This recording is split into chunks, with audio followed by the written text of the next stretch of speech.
All right, folks. So today, what I want to talk about is mental and physical health. Now, I'm not any sort of, guru on working out, physical health. I do work out, and I've been very successful in my own goals with it regarding, weight loss and getting back in shape. Sure, but it's more the entirety of that idea, right? The overall, the overarching importance of physical and mental health. And again, I'm going to relate this to the first responder world, but basically anyone in society could take a lesson from this. So this pops up because in the last little bit, again, I follow these things, whether it's line of duties, suicides. I'm constantly researching to see things. And the last couple of days, there's been a couple of line of duties that have popped up, and there's no disrespect meant anything I say today, but it's going to be a little harsh. Um, to say the least, two out of the four line of duties were um, heart attack related, health related. And it was obvious why by the looks of the pictures of the members that died, which is sad, right? One of the things that is such a big thing in the beginning of any first responder job, for the most part, anything that involves an academy, is being in physical shape. And then for some reason, that falls to the wayside. And what never gets brought, or at least as of right now, what never gets brought to the forefront is our mental health. And a lot of people, some people believe that they're not connected. Now, if you don't have good mental health, you're obviously going to have poor physical health. And I've talked about these things before, but the more and more I do what I do, and I interact with people I do, and I go to different areas and different parts of the country and see different things, I'm still seeing a massive correlation between poor physical health and poor mental health, or vice versa. And it's something we really need to start to work on, because I know for me, the upswing, the uptick, whatever you want to call it, in my physical health was when I really started putting even more effort into my mental health. Now, it sounds, a lot of people get nervous when it comes to like, oh, well, I don't want to have to sit there every morning and do breathing, or, give myself affirmations, or give myself time during the day to do this, blah, blah, blah. I don't have time for this. I have to keep going. Well, the result of not taking time to do this is getting out of shape, having health issues, both mental and physical, getting very sick, dying, early cardiac disease, stress-related issues, divorce, infidelity. I mean, I could keep going, right? So I always try to tell people that you got to look at the whole picture, right? We got to stop looking at situations acutely, short term. We have to start looking long term for our health. Life is way too short. Even if it's 99 years, even if you live to 110, life is too short to not be taking care of our mental and physical health. And so, one of the things that I tell people, going back to what I started saying, was the uptick in my physical health started when I reinforced and strengthened even more of my mental health. And by that being like, okay, every morning I wake up, I'm going to take 5 minutes, even with a toddler. I'm going to take 5 minutes and I'm going to breathe. I'm going to start my day with breathing, focus breathing, affirmations. Now, I have a hard time with routines. I, spent such a structured life on the job, being told when, how, and why, including potty breaks and meals. So I do very well with it. I just have a problem with routines, and more so schedules. But these days I have a routine, and there's no time stamps on when I do these activities. It's just frequency and time of day. And I want to kind of talk about that, because this all wraps into have a better mental and physical health. So one of the things I do every day, like I said, is I give myself 5 minutes, I breathe, affirmations, and I go downstairs. The other thing I don't do is, in the first hour of being awake, I don't look at my phone. Folks, stop getting on social media first thing in the morning. The world sucks. The world is such a negative cesspool of shit. Stop inundating yourself in the first 5 minutes you wake up by needing to know what happened in Prague or Paris or San Francisco or whatever. Just stop. You don't need to. If you woke up, nothing has affected you. It can wait an hour. It is not that important. If it was, you would have been notified by phone or some sort of alert system to it. Give yourself an hour. Don't deal with your phone. No emails, business or personal, no social media, no texts, unless it's like whatever. In my case, sometimes in the first thing in the morning, my wife's leaving work to come home because she works overnights. That's a different situation. Sometimes she'll call, check on Riley, or check on us, or see if we need anything on the way home. That's different if you're in that situation. But give yourself an hour. You'll be amazed what that does for your mentality for the rest of the day. It's like if you don't eat breakfast and then you just snack all day, right? You don't set that pace with your stomach first thing in the morning. Later in the day, you end up finding out you just sat and ate chips all day. It's kind of the same thing. How you start your day mentally will impact everything going forward, whether it's you waking up at 5 and you stay up until 10 every night because that's how your routine is or your schedule. What you do at 5 to 6 will reflect at 9 to 10. It will reflect how you go to sleep, how your ability to go to sleep. I'm telling you this because it's the truth. I'm telling you this because I experience it. One of the worst things you can do is start out with a negative mindset. And I'm guilty of it. I'm human. I work on it every day. I preach this shit. One of the things I always tell people when I'm presenting is that we have to get out of the negative mindset.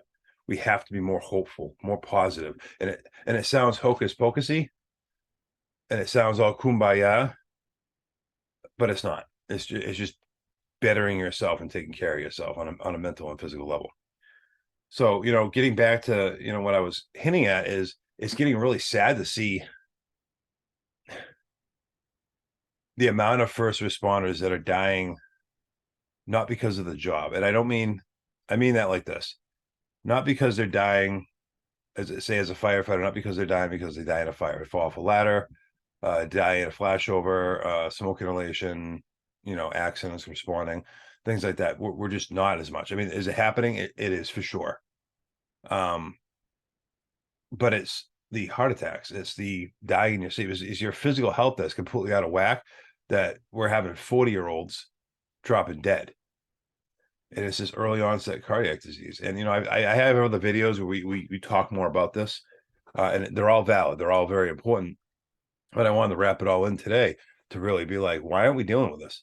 I mean, between the suicides, the stress, the cardiac, the overweight, the out of shape, that's killing us 10 times more than the job itself. Again, to my law enforcement viewers, that's just a shit show. And I say this every time. You poor bastards are a giant target on you right now, and so you're being shot at every day. So I mean, it's a little different there, but you even it applies. It does apply. People in your field that are, given their physical health, they probably shouldn't be out on patrol, right? These are all things that we can change, and we're not, because we've sort of become so complacent with what we are. We've accepted the way things are. We feel as though they can't get any better. We harp on the fact that we get paid like shit. And so that just builds a negative mindset. All of it, our working conditions, all of it. And I'm not dismissing any of it, folks. I mean, I used to sleep on the apparatus floor in the first ambulance company I worked for. We had a bed sheet, a hospital sheet separating us from the exhaust. Like, I get it. The living conditions in some of these services and jobs are horrible. But you have to be able to find the positive. You have to be able to work on your mindset. Because if you want to be a good responder, if you want to be a good family man, woman, father, daughter, son, mother, friend, if you want to excel in life at all, which I'm pretty sure most human beings want to do better than they currently are, I think we all do, you have to take care of yourself physically and mentally, more importantly, mentally. And so what do? I never tell people what to do. Not that I ever really tell them what to do, but I never give them advice or tell them what to do without giving them the how, right? So what I use, and I only tend to speak on things I use. I know a lot of other things out there, and and modalities that people use, that I trust the opinions of the people who use them, but I tend to only speak on what I use. And one of the big things I always preach about is mindfulness, meditation, the positive effects of what coaching can do when it comes to making you aware of just what you're capable of. It's one of the big things with coaching. And anything else that's really all about you taking control of what the issue is. All right. So here's the blunt truth, folks. Doesn't matter if you take meds, doesn't matter if you go to a therapist, doesn't matter if you have invasive procedures done. It doesn't matter what. You have to be the person to do things. No one's going to do it for you. Nothing's going to do it for you. Nothing. There is always, no matter what is going on, you are always the catalyst in getting it done. Even if you need some sort of organ transplant, you have a say in whether that happens. So you have control over whether that surgery happens. So even if you think that the new organ saving your life, you saved your life because you made the decision to allow that surgery to happen. Now, there are obviously extremes of this, and sure, some people may be, oh, if you end up in a coma and life saving, okay, whatever. What I'm saying is the overall 99% of what we end up trying to do to change our lives, or things that could change our lives, are all in our control to some degree. We have to make the decision. We have to go into it positive and think about how we want to better our lives.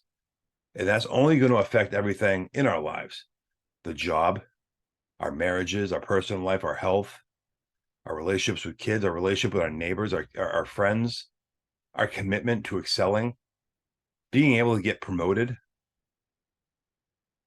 I mean, think about now there is definitely some examples of when this isn't the case, but think of some of the leaders you've had, some of the good officers you've had, some of the good sergeants, shift commanders, supervisors, whatever it may be. Think of some of them, not all of them, because this doesn't apply to all of it. Think about how they probably got there, how driven they were, how determined they were. That's how you can be. That's how I lead my day to day. And in recent times, I've realized through both negative and positive things happening that I am able to be better every day. I deserve to be treated better every day. And so I go at things every day with this mindset. And every day, things get a little bit better. I'm able to handle a little bit more. I have more opportunities every day. This all happens. It really does. It's not hocus pocus. It's not some bullshit line. I'm not trying to get you to buy a new refrigerator or subscribe to any sort of modality in particular that I use. I'm really not. I'm literally giving you the free facts of how you can change your life. And that is taking control of it and stop letting it steamroll over you, and stop taking every negative thing as a reason to lay in bed the rest of the day. Anything negative that happens, we should rise to the occasion. And I'm speaking strictly to my first responders right now. When the shit hits the fan on the job, we rise to the occasion. We face it. I've seen some incredible things done in the first responder world over my years of doing it. And it's because we don't back down. Most of us don't back down. Are there doorway dancers? Sure. Anyone who's seen my presentation knows I harp on doorway dancers. Had a few in my time. However, the majority of us take that job by the horns and make it our bitch. Why aren't we doing this with other parts of our lives? Why aren't the most of us doing this with the rest of our lives, the other parts? It's the same thing. It really is. You want a better life? Then take ownership of it. Negative stuff's going to happen, folks.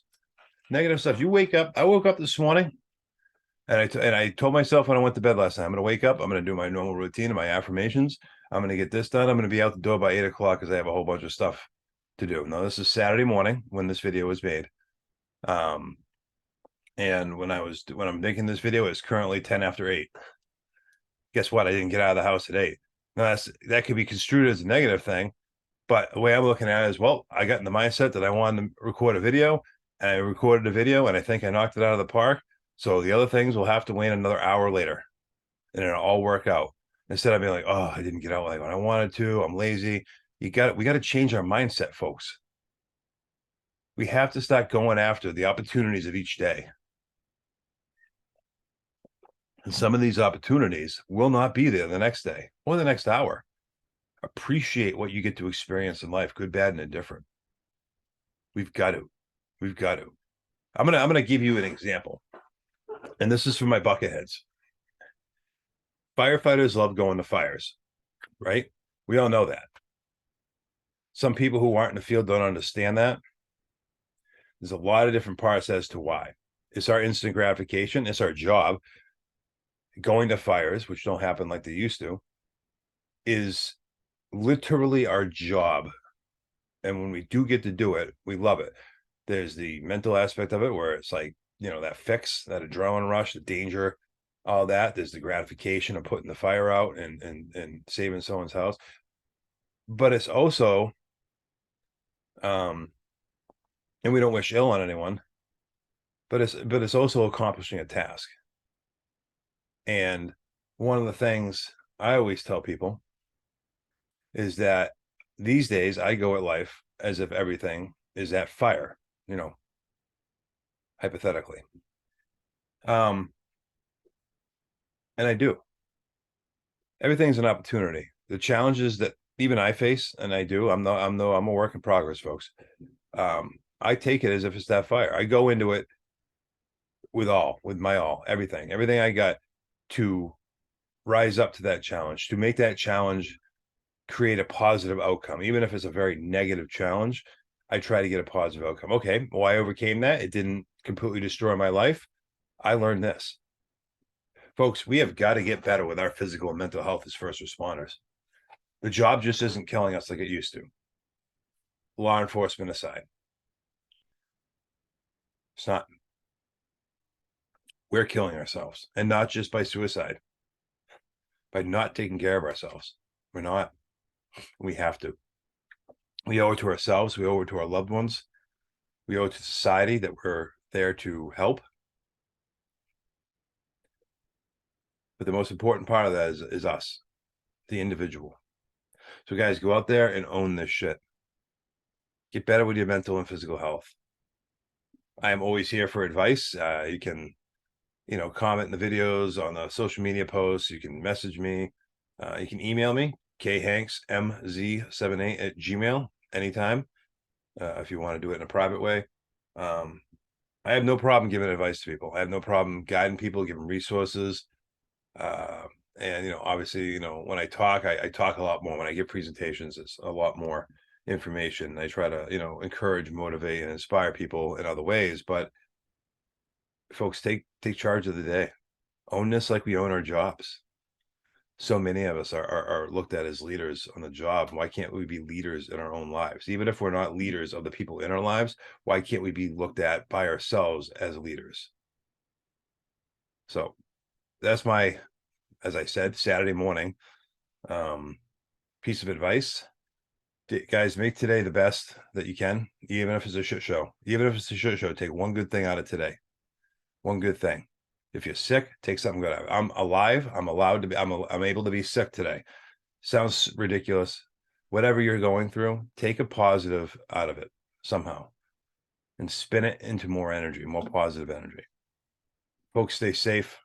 I appreciate all of you that are on the job, the friends, families, and supporters of those people, and just all of you that see these videos. I do. I appreciate you all. Love you all. Keep doing what you're doing. Thanks, folks.